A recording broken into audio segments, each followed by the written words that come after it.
Amma ba'd. Dewan Hakim yang arif dan bijaksana, hadirin para pecinta Syarhil Quran yang kami banggakan. Indonesia adalah negara multicultural nation state dengan beragam budaya, agama, suku maupun bahasa. Bukan cuma di Asia Tenggara, tetapi dunia pun mengakuinya.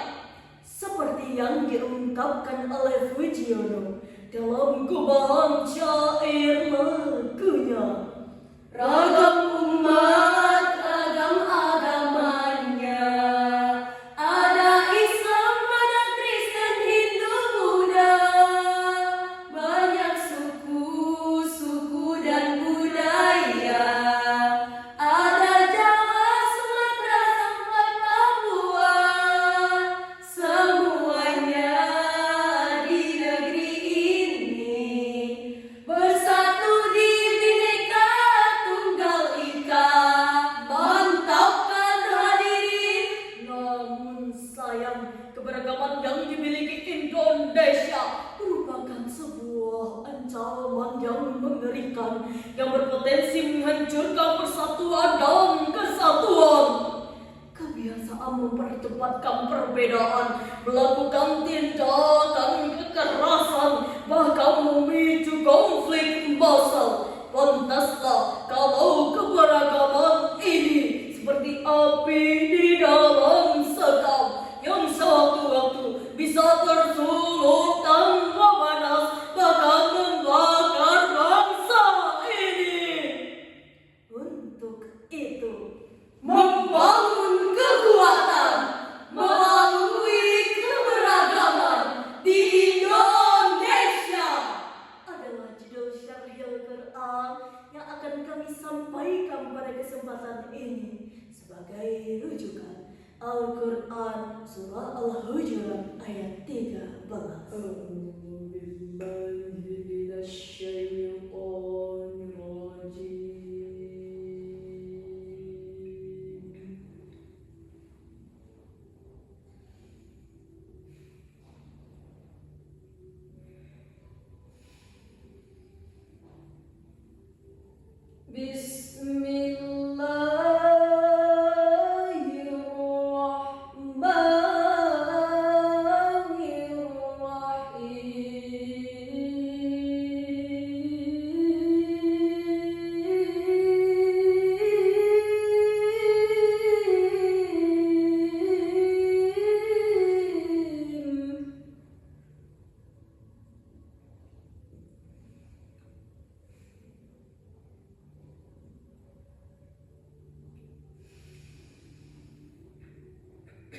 Ya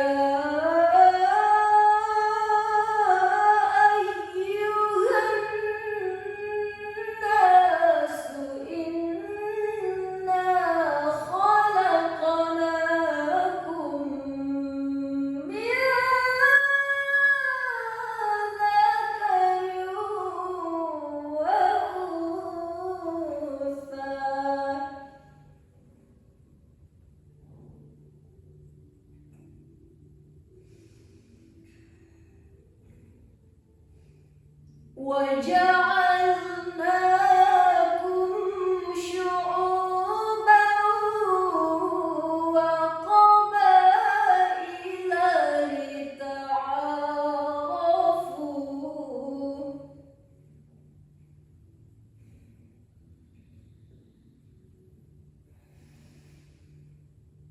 إِنَّ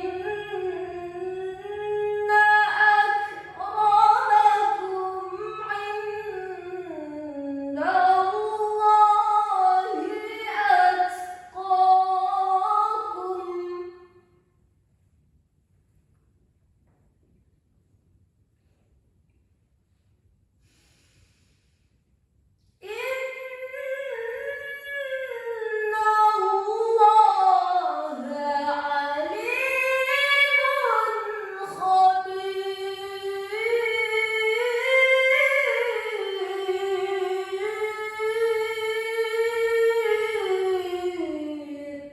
Aku berlindung kepada Allah dari godaan syaitan yang terkutuk. Dengan menyebut nama Allah yang Maha Pengasih, Maha Penyayang. Wahai manusia, sesungguhnya kami telah menciptakan kamu dari seorang laki-laki dan seorang perempuan. Kemudian kami jadikan kamu berbangsa-bangsa dan bersuku-suku agar kamu saling mengenal. Sesungguhnya orang yang paling beriman di antara kamu di sisi Allah adalah orang yang paling bertakwa di antara kamu. Sesungguhnya Allah Maha Mengetahui, Maha Mengenal. Sebab nuzul ayat ini adalah ketika Rasulullah ingin meminta Bani Bayadah untuk menikahkan salah satu putri mereka dengan Abu Hidin, bekas budak mereka. Namun Bani Bayadah menolaknya seraya berkata, "Hai Rasulullah, bagaimana kami menikahkan putri kami dengan bekas budak kami?" Maka turunlah ayat 13 ini yang diawali dengan kalimat ya ayuhan nas yang ditunjukkan kepada seluruh umat manusia tanpa memandang ras dan golongan. Maka tidak ada alasan lagi untuk kita untuk saling menghina, saling merendahkan, saling membenci antara satu dan yang lainnya. Betul hadirin? Menurut Syekh Qutb dalam tafsir fi Zilalil Quran jilid 6 halaman 401 sampai 402 menjelaskan liga al-rafu keharmonisan yang diawali dengan saling mengenal yang fungsinya lil musyarakati baina isnaini fa aktsar. Namun hadirin, akhir-akhir ini Indonesia masih dihadapkan oleh konflik intoleransi. Berbeda partai politik membuat kita saling mengkritik. Berbeda suku dan agama membuat kita bermusuhan dengan tetangga. Berbeda ras dan budaya membuat kita saling menghina. Hadirin, intoleransi sudah mulai menggerogoti generasi. Tawuran antar pelajar hingga mengorbankan nyawa. Rasisme di kalangan mahasiswa membuat Papua membara. Prasangka dan curiga antar umat beragama berujung dengan pembakaran vihara, perusakan masjid dan pura, pembubaran masa jemaat gereja, bahkan penyerangan terhadap ulama. Na'udzubillah.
hadirin, bagaimana cara kita membangun kekuatan di tengah keberagaman?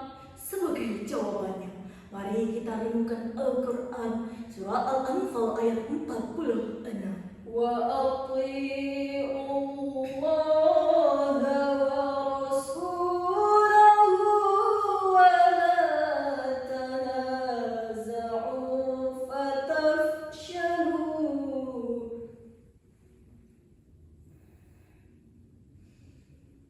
wa la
dan taatlah kepada Allah dan Rasulnya, dan janganlah kamu berbantah-bantahan yang menyebabkanmu menjadi gentar dan hilang kekuatanmu.